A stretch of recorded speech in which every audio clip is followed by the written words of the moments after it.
Assalamualaikum warahmatullahi wabarakatuh. Ibu dan Bapak guru hebat, perkenalkan saya Roza Delvina, guru SMP Negeri 29 Padang. Dalam aksi nyata kali ini saya ingin berbagi pengalaman selama mengikuti pelatihan mandiri di platform Merdeka Mengajar mengenai pemahaman tentang Merdeka Belajar. Apa isi dari topik Merdeka Belajar? Merdeka Belajar terdiri dari 3 topik. Topik yang pertama adalah pemahaman, gagasan, dan prinsip pendidikan berdasarkan pemikiran Ki Hajar Dewantara. Topik yang kedua adalah pemahaman untuk memfasilitasi murid agar tumbuh sesuai dengan kodratnya. Dan topik yang ketiga adalah penerapan pembelajaran yang memerdekakan murid. Selanjutnya, isi modul pelatihan mandiri Merdeka Belajar. Ada 5 modul pelatihan mandiri belajar. Yang pertama, mengenali diri dan perannya sebagai pendidik. Kedua, mendidik dan mengajar. Ketiga, mendampingi murid dengan utuh dan menyeluruh. Keempat, mendidik dan melatih kecerdasan budi pekerti. Dan kelima adalah pendidikan yang mengantarkan keselamatan dan kebahagiaan. Modul pertama yang akan kita bahas adalah mengenal dan memahami diri sebagai pendidik. Bagaimana cara kita mengenal dan memahami diri sebagai pendidik?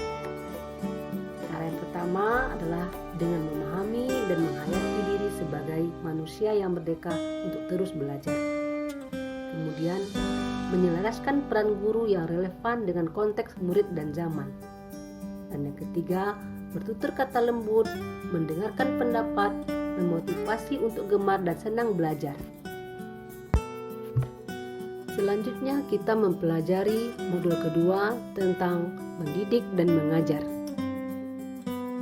Apa itu mendidik? Mendidik adalah menuntun segala kodrat yang ada pada peserta didik sehingga dapat mencapai keselamatan dan kebahagiaan setinggi-tingginya.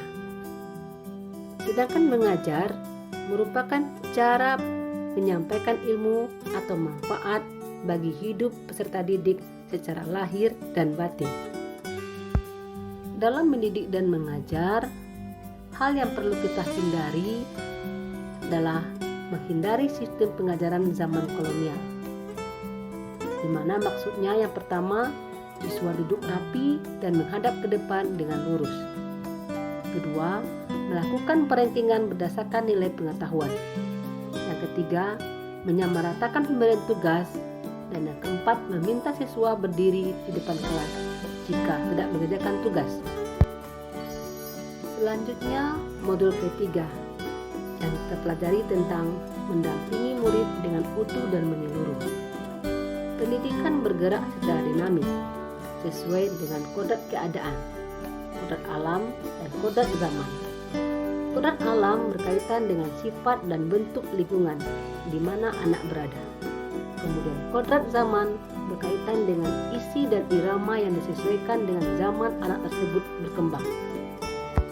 Dalam modul mendampingi murid dengan utuh dan menyeluruh, Ki Hajar Dewantara merancang pembelajaran dengan prinsip trikon. Yang pertama, kontinu atau berkelanjutan. Maksudnya, pengembangan yang secara berkesinambungan dilakukan secara terus-menerus dengan perencanaan yang baik. Kemudian yang kedua adalah konvergen. Maksudnya, pengembangan yang dilakukan dapat mengambil dari berbagai sumber pendidikan. Dan yang ketiga adalah konsentris atau berpihak kepada murid. Maksudnya, pengembangan pendidikan yang dilakukan harus tetap berdasarkan kepribadian bangsa sendiri. Selanjutnya, modul keempat kita mempelajari tentang mendidik dan melatih kecerdasan budi pekerti. Kecerdasan budi pekerti atau watak merupakan bulatnya jiwa, gerak pikiran, perasaan, dan kehendak atau kemauan, sehingga menimbulkan tenaga.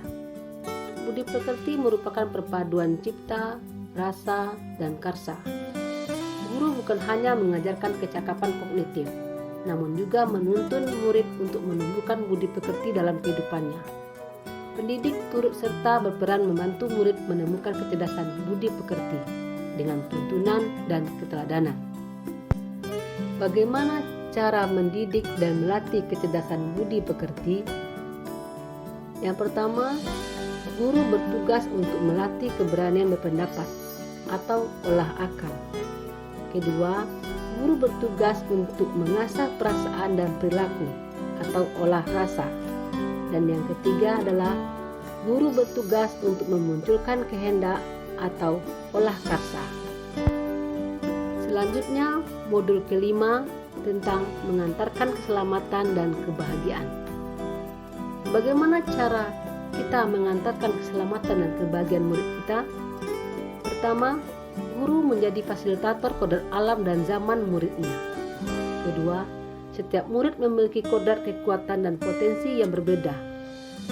Kemudian yang ketiga, pendidikan tidak dapat berkehendak atas kodrat kekuatan dan potensi murid.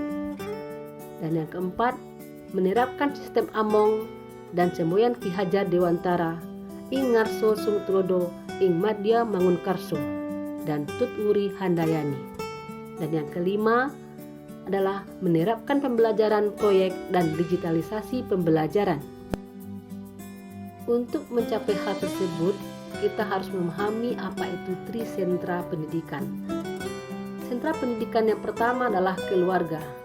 Keluarga merupakan pendidikan pertama seorang anak yang menjadi dasar pendidikan seorang anak. Yang kedua adalah sekolah.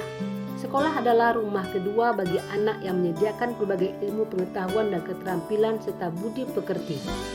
Dan yang ketiga adalah masyarakat. Masyarakat atau pergerakan pemuda sangat berpengaruh terhadap pendidikan anak, yaitu tentang bagaimana anak itu bergaul dengan berteman. Dan yang terakhir, kesimpulan. Tujuan akhir dari seluruh proses pendidikan yaitu mengantarkan keselamatan dan kebahagiaan murid yang hanya dapat dipenuhi dengan usaha yang saat ini kita lakukan, yang hidup di zaman era kemajuan, mengharuskan guru untuk menjadi pendidik yang aktif, inovatif, reflektif, kolaboratif, dan berpihak kepada murid. Demikianlah video aksi nyata dalam pemaparan Merdeka Belajar yang saya lakukan. Terima kasih sudah menyimak dan semoga bermanfaat. Salam Merdeka Belajar. Assalamualaikum warahmatullahi wabarakatuh.